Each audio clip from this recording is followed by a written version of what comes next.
बहुत हो गई है खड़क क्रिया। अब दिखाता हूँ कि खड़क युद्ध क्या होता है।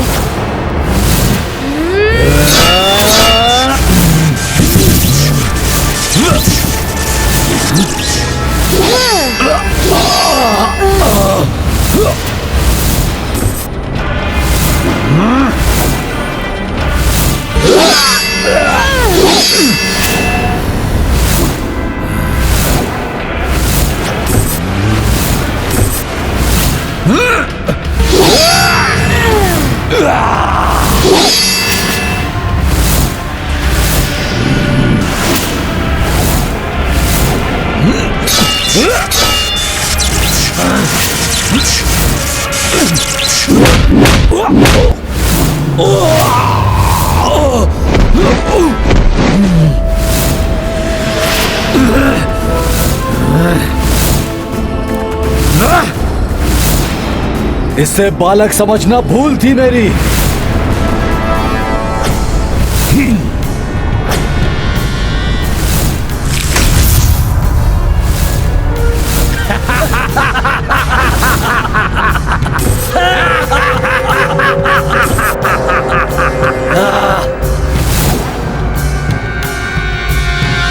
गुरुवर सूर्यदेव, ये नीचे तो जाने ही नहीं दे रहे हैं, इसीलिए इन मायावियों से पीछा तो अब आपकी परिक्रमा करने से ही छूटेगा।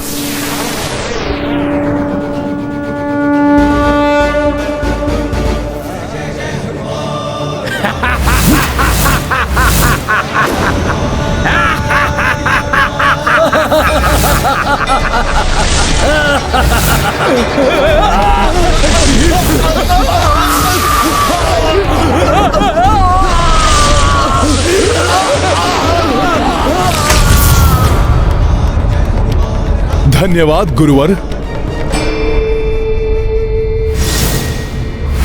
पुष्कल, मैं आ रहा हूं।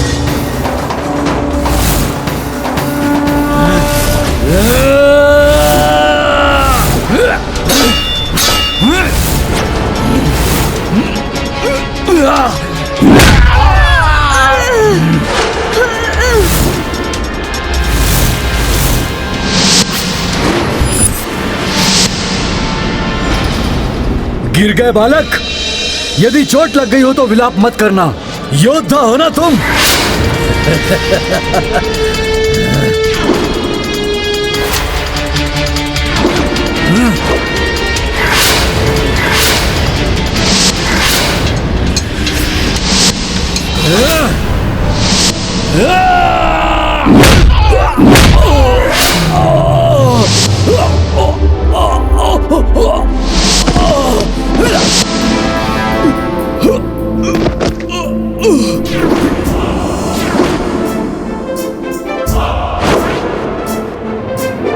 पुष्कल से अश्व छीनने चले थे, अब यदि साहस है तो उठो और दिखाओ अश्व को ले जाकर।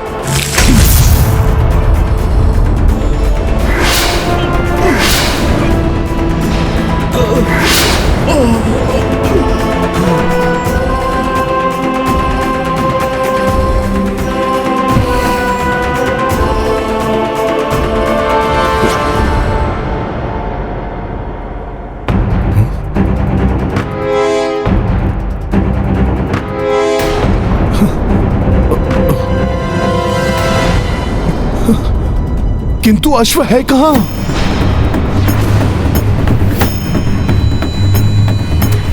अश्व?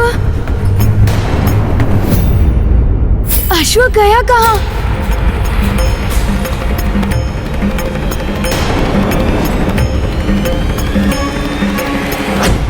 पुत्र, कुशल योद्धा तो तुम हो, किंतु क्रोध और उतावलापन पराजय के द्वार पर खड़ा कर देता है।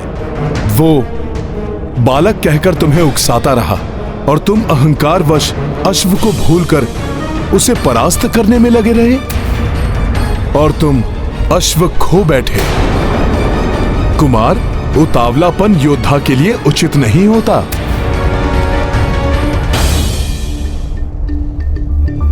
तुम मेरे पुत्र के समान हो पुष्कल, इसलिए तुम्हें समझा रहा हूं। युद्ध में शक्ति के साथ संयम भी बहुत आवश्यक है। ध्यान सदैव लक्ष्य पर हो। संयम और विवेक के साथ युद्ध करो। विजय श्री सदैव तुम्हारा आलिंगन करेगी। 2 बार मेरे सामने से वो अश्व ले गए और मैं कुछ नहीं कर सका। ऐसा कैसे हो गया मेरे साथ? शत्रुघ्न और पुष्कल, अब रघुकुल का सम्मान तुम्हारे हाथों में है। ताजी को क्या मुंह दिखाऊंगा मैं? कितने विश्वास के साथ उन्होंने मुझे ये दायित्व सौंपा था। चिंता मत करो पुत्र, हम अश्व को पुनः ढूंढ लेंगे। अश्व हमारे अधिकार में है।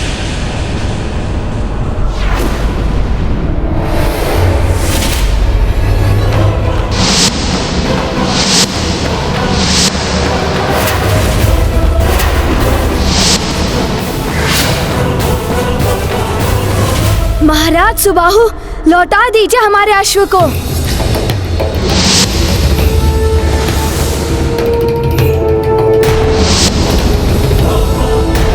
रुक जाओ पुष्कल।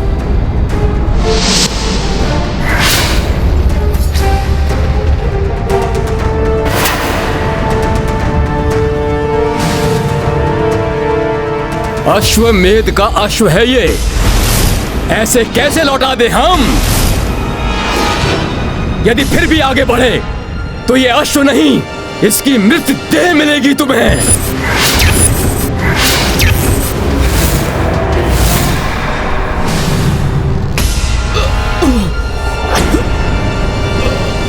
दमन, दमन मेरे पुत्र, सैनिकों,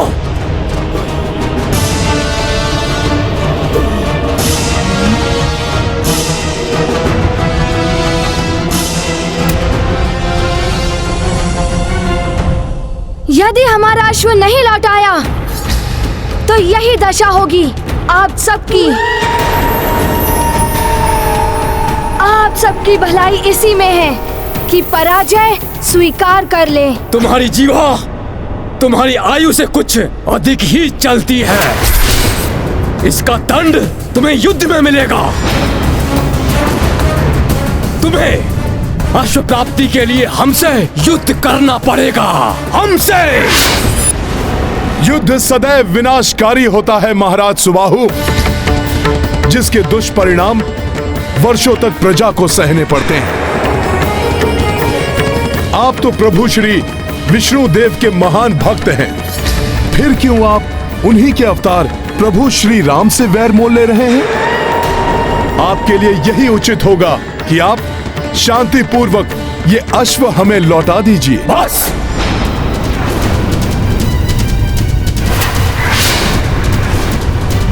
यदि ये अश्व चाहिए तो कल प्रातः युद्ध भूमि में आकर हमें पराजित करो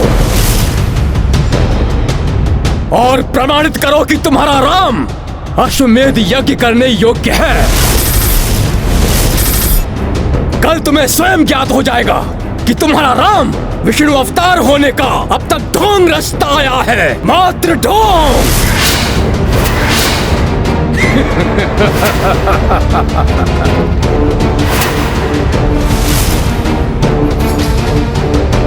चलो,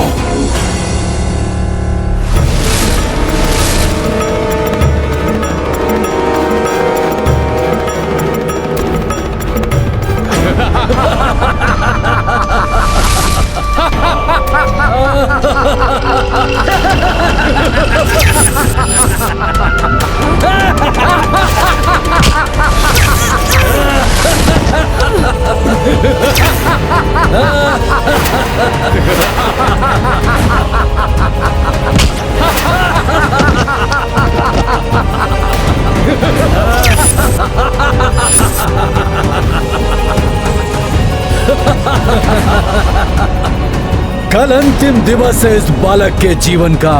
कल होगी इसकी मृत्यु। नहीं, ऐसा नहीं हो सकता। यदि उन्हें युद्ध चाहिए तो युद्ध होगा। पुष्कल प्रतिवत्सल श्री कपीशा, संकट का करी पूर्व आभासा। निश्चय की कपि जो कछु होई, होने अमंगल देंगे न कोई। ये गाथा महाबली हनुमत की, रुचिकर लीला राम भगत की। जय जय जय रघुनंदन राम, जय जय जय महाबली हनुमान। भविष्य का जो भी मुझे दिखाई दिया उसे सत्य नहीं होने दूंगा मैं, भले ही इसके लिए मुझे स्वयं ब्रह्मा जी के पास जाकर पुष्कल का भविष्य परिवर्तित कराना पड़े तो वो भी कराऊंगा मैं। प्रभु को पुष्कल की सुरक्षा का वचन दिया है मैंने।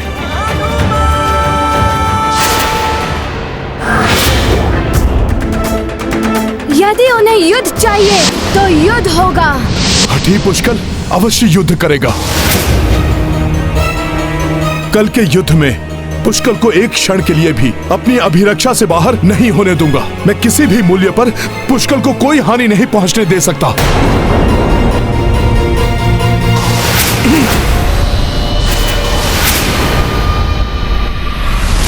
तो आ ही गया ये वानर मेरे मायावी स्वप्न के प्रभाव में। बहुत शक्तिशाली है ये, किंतु इस भावी घटना का पूर्वालोकन कर मैंने इसकी शक्ति को सीमित कर दिया है। अब कल इसका ध्यान युद्ध में पूर्णतः लग ही नहीं पाएगा।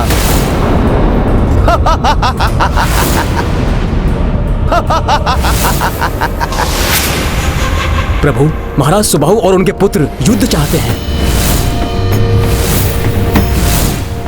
विनाश काले विपरीत बुद्धि। सुबाहु पुत्र दमन शक्तिशाली तो है ही, बहुत हठी भी है।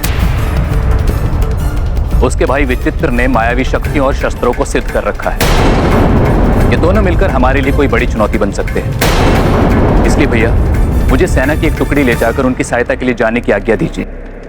भरत, हनुमान से अधिक शक्तिशाली कौन होगा इस संसार में? जिसके साथ हनुमान हो उसका तो अहित कोई कर ही नहीं सकता। मुझे विश्वास है कल के युद्ध में हनुमान के शंखनाद से ही शत्रु कंपित हो उठेंगे।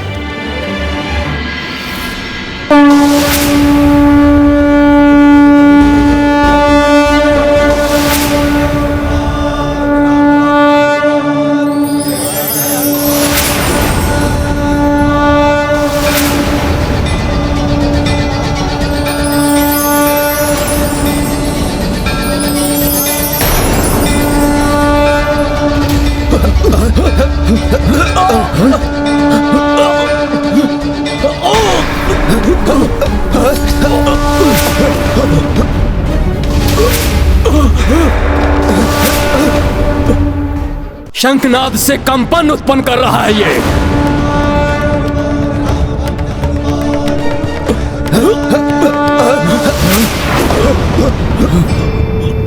मेरे वीर योद्धाओं, इस शंखनाद से भले ये धरा हिल उठे,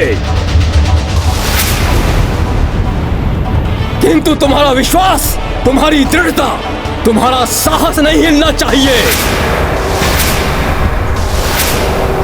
क्योंकि हमारी सैन्य शक्ति उन्हें भयभीत कर देगी। हमारी संख्या देखकर उनका साहस टूट जाएगा और हमारी भीषण रणभेरियां उन्हें कंपित कर देंगी। रणभेरियां आरंभ हो।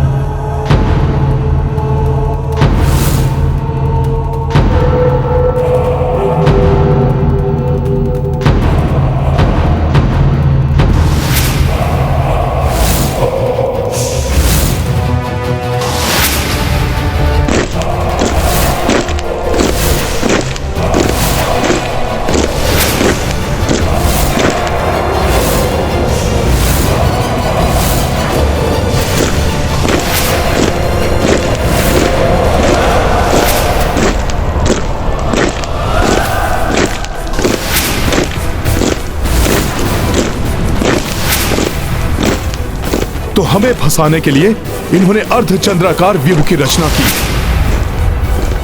कोई भी व्यू उनके काम नहीं आएगा। कल मुझे 2 बार छला था उन्होंने, उसका पूर्ण प्रतिशोध लूंगा मैं आज। अवश्य प्रतिशोध लेना पुष्कल, किंतु ये उतावलापन उचित नहीं है। हमें सुनियोजित योजना के अंतर्गत आगे बढ़ना चाहिए। समय नहीं है उसके लिए काकाश्री। मैं अपनी सैन्य टुकड़ी को तीर की नोक के आकार में आगे ले जाऊंगा।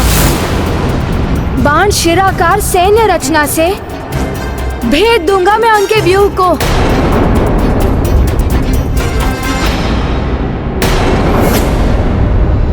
चित्रांग, मेरे पुत्र, उस बालक की दुर्बलता उसका उतावलापन है। जैसे ही वो आगे आए, तुम्हें वो करना है जिसमें तुम सर्वश्रेष्ठ हो।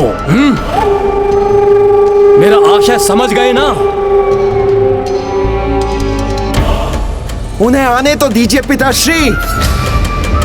शीघ्र ही वे स्वयं को मृत्यु व्यूह में फंसा हुआ पाएंगे। सैनिकों, तीर की नोक का आकार बना के आगे बढ़ो।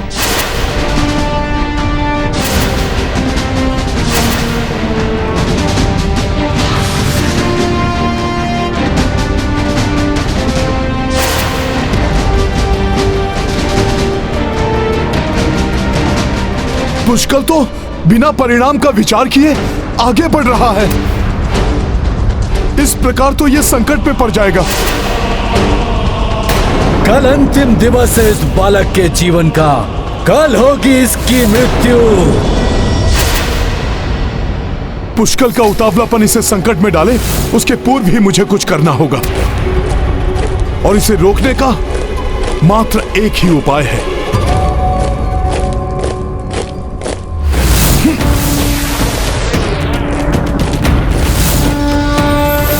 ये हनुमान जी आगे क्यों बढ़ रहे हैं? कुशल मंगल की ही भांति कहीं महाराज सुबाहु और उनके पुत्रों को भी निकुंभ ने प्रभावित तो नहीं कर दिया? यदि ऐसा हुआ है तो मुझे इन्हें सत्य से परिचित कराना होगा।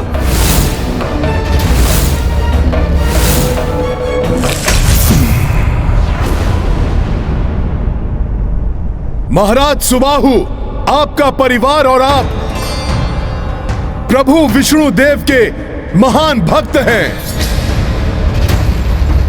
तब कैसे आप प्रभु श्री राम के अश्व को रोक सकते हैं? उनके ध्वज की अवमानना कैसे कर सकते हैं आप? उस राम की तुलना प्रभु विष्णु देव से मत करो वानर।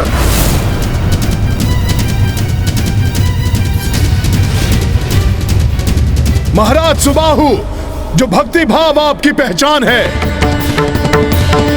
जिसके कारण आपके राज्य में सुख एवं समृद्धि है, उससे आप भला कैसे दूर हो गए? कैसे आप उस राक्षसी सोच से ग्रस्त हो गए हैं जो आपको पतन के मार्ग पर ले जा रही है? तुम्हारी ध्वजा का अब मेरे लिए कोई मोल नहीं है। मुझे तो प्रतीत हो रहा है कि हमारी सैन्य शक्ति से तुम भयभीत हो चुके हो और युद्ध को टालने का प्रयास कर रहे हो।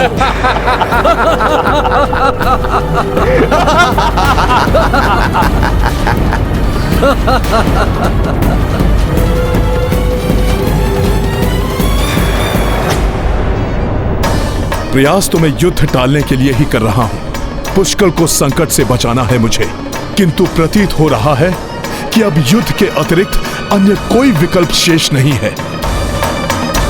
इस बार तुम मेरी राक्षसी सोच के विकार से इन्हें मुक्त नहीं कर पाओगे मरकट। मैंने इन्हें घोर मायावी शक्ति से ग्रसित किया हुआ है और मात्र सुबाहु ही नहीं, उसके पुत्र, उसकी संपूर्ण सेना सब मेरी माया से विकार ग्रस्त हो चुके हैं। अब इन्हें विकार मुक्त करना सहज नहीं होगा। पाप का विस्तार हो, अधर्म की जय हो।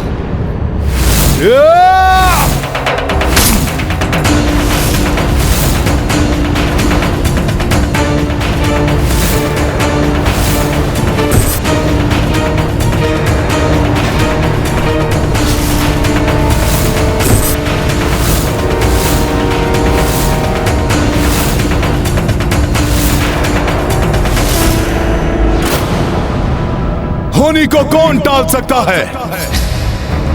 मुझे विश्वास है कि युद्ध के पश्चात इस चक्रांका नगरी के राजभवन पर एवं नगर के हर घर द्वार पर रामराज का प्रतीक ये ध्वज अवश्य लहराएगा।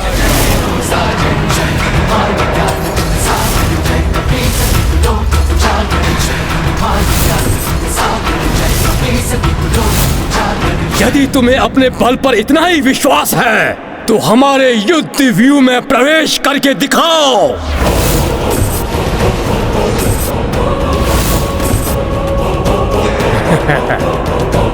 आगे बढ़ो सैनिकों।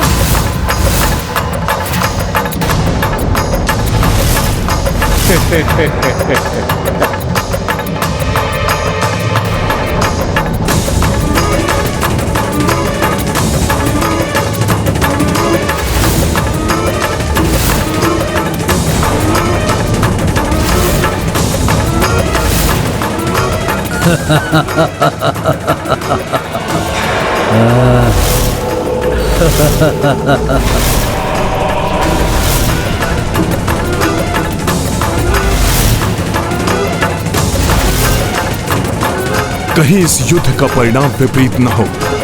पुष्कर की सुरक्षा के लिए मुझे उसके निकट रहना होगा। विरोधी को सदैव संवाद से समझाने का प्रयास करना चाहिए। किसी भी संदर्भ में युद्ध का विकल्प अंतिम होना चाहिए।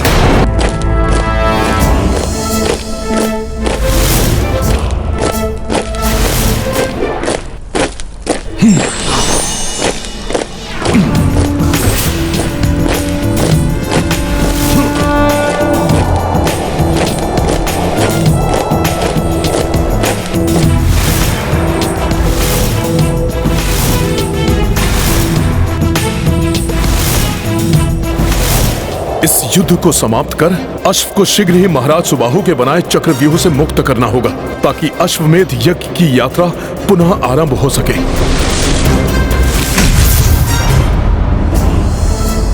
पुष्कर, शत्रुघ्न भैया, हमारी ये बाण शिराकार सैन्य रचना व्यर्थ हो जाएगी।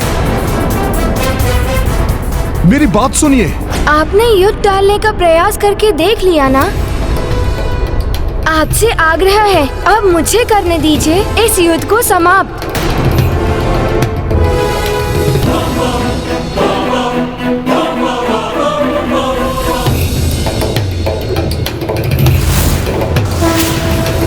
हनुमान जी, हम पुष्कर को एकाकी नहीं छोड़ सकते।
जिस प्रकार बाहर से प्रतीत हो रहा था, भीतर से तो ये अर्धचंद्राकार व्यू है ही नहीं।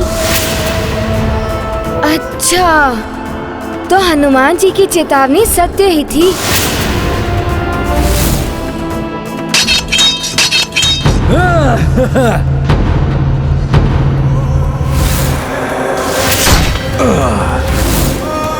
सैनिकों, पूर्व नियोजित व्यू रचकर घेर लो इन मूर्ख सैनिकों को एवं इनके नायक इस मंदबुद्धि बालक को।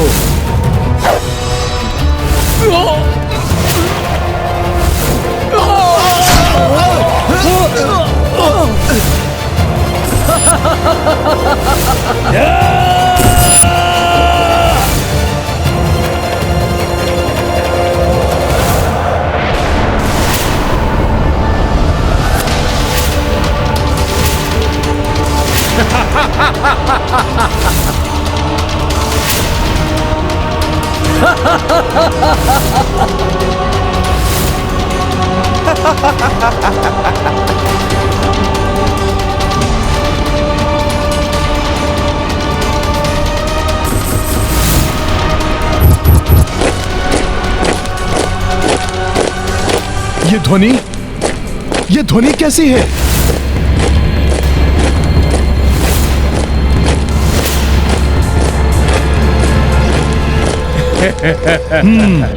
तो ये चक्र संकट व्यू रच रहे हैं हमें फंसाने के लिए।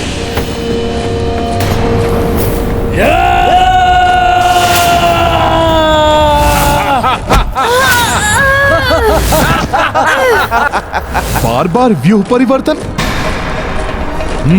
कोई बात नहीं, मुझे पुष्कल को रक्षित करना चाहिए।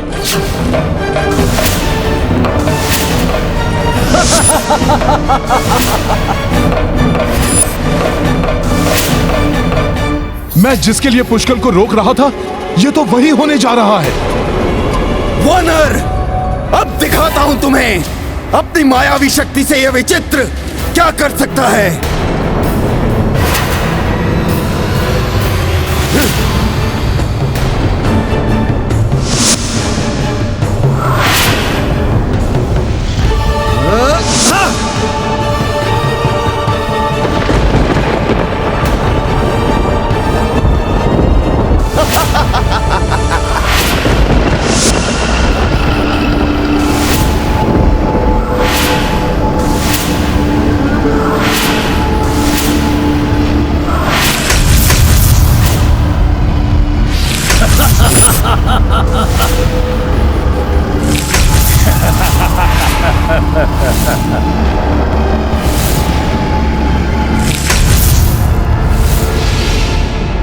देखा, यह है शक्तिशाली स्वभाव की शक्ति।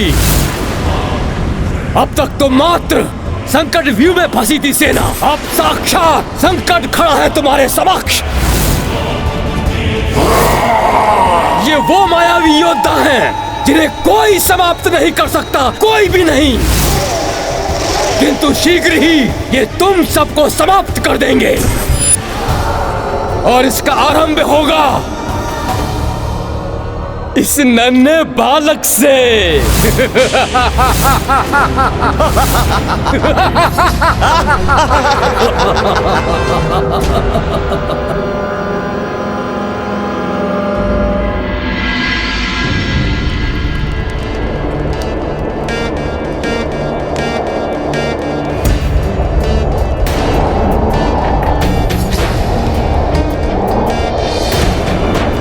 एक तो यज्ञ अग्नि मंद हो रही है और वायु भी तीव्र हो गई है।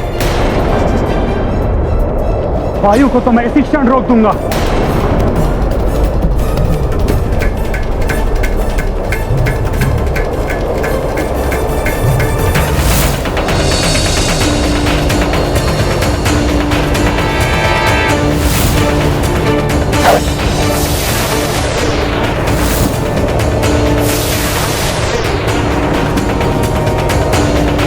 प्रतीत हो रहा है कि युद्ध आरंभ हो गया है। मुझे पूर्ण विश्वास है हनुमान युद्ध में पुष्कल एवं शत्रुघ्न की रक्षा करने में सफल होंगे और अश्व को प्राप्त करके आगे की यात्रा पूर्ण करेंगे।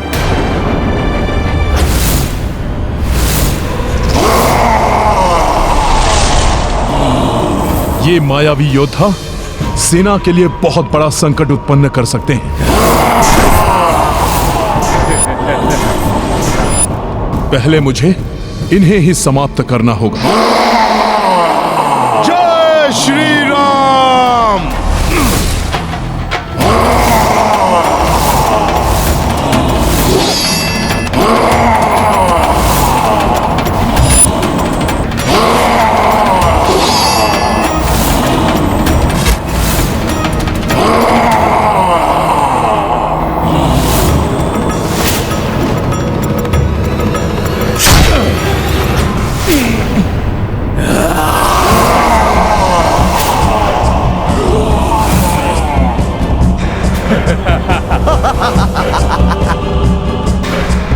ये क्या हो रहा है? कुछ तो असामान्य है। पहले कुछ समय इससे दूर रहकर इसके बारे में जानना होगा।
पुष्कल, हनुमान जी संकेत दे रहे हैं कि हम सबको एकत्रित होकर मध्य की ओर बढ़ना है। हाँ काकाश्री, इन मायावी योद्धाओं का विनाश करने के लिए हमें सामूहिक शक्ति ही लगानी होगी, किंतु वो तभी संभव होगा जब हम ये व्यूह रचना को तोड़कर एकत्र हो जाएं।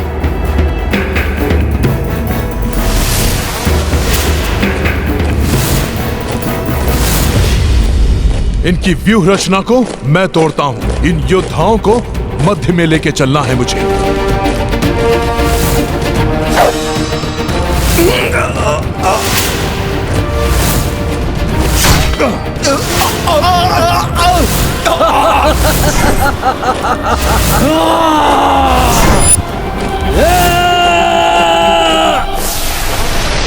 सावधान, वो भी कोई रणनीति बना रहे हैं।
मेरे गदा प्रहार विफल हो रहे हैं, किंतु मैंने जो वार स्वयं किया था वो विफल नहीं हुआ।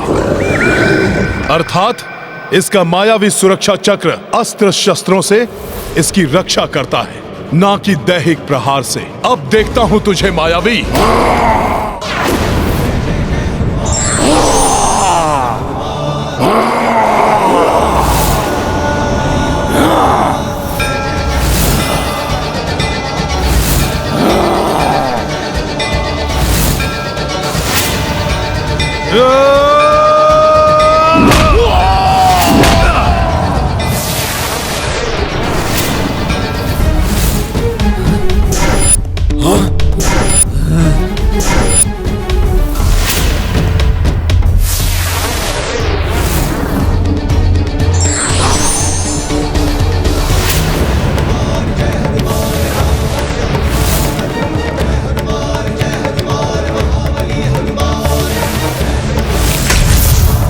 हमारी व्यू रचना विफल कर रहे हैं ये।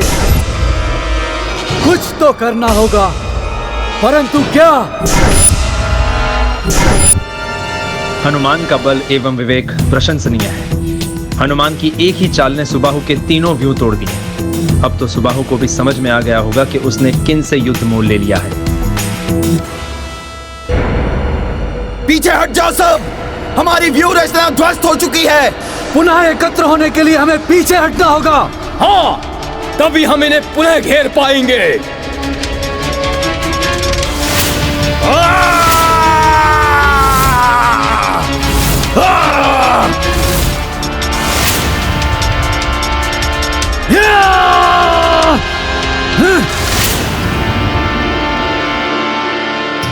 हनुमान जी, ये आपने कैसे कर दिया?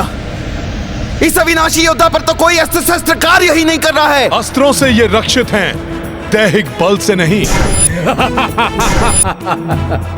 अपने हाथों और पांवों का प्रयोग करिए शत्रुघ्न भैया।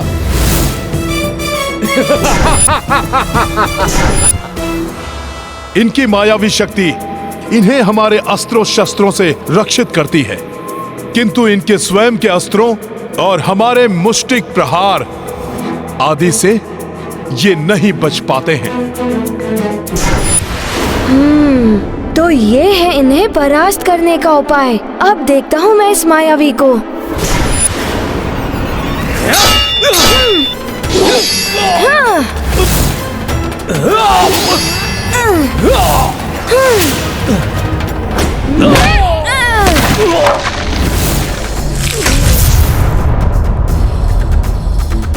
अब तुम भी नहीं बचोगे दुष्ट।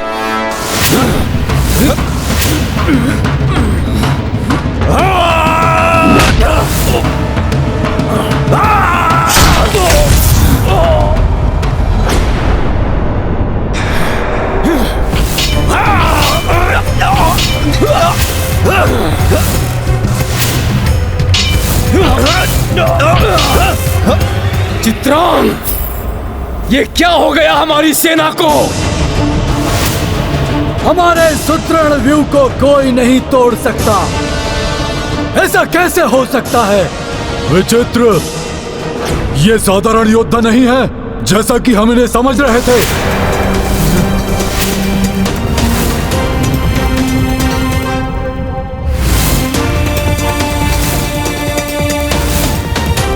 इन्हें परास्त करने के लिए इन्हें पृथक करना होगा। आप इस बालक के लिए पुनः व्यूह रचना कीजिए।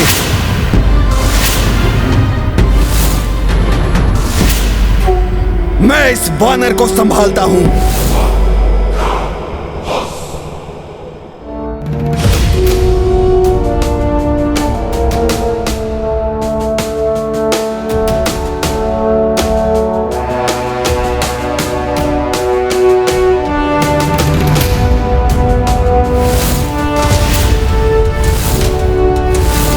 संगठन की शक्ति है ये।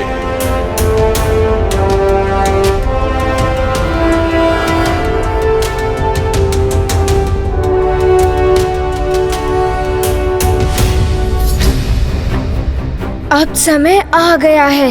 मैं जाकर इनका अंत करके अपना अश्व वापस लाता हूँ।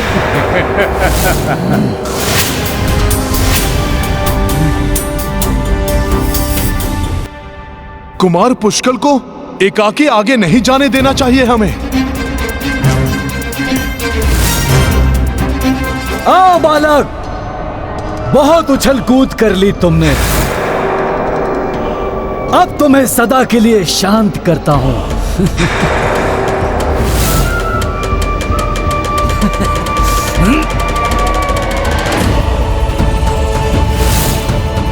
सुना सबने युवराज चित्रांग का संकेत।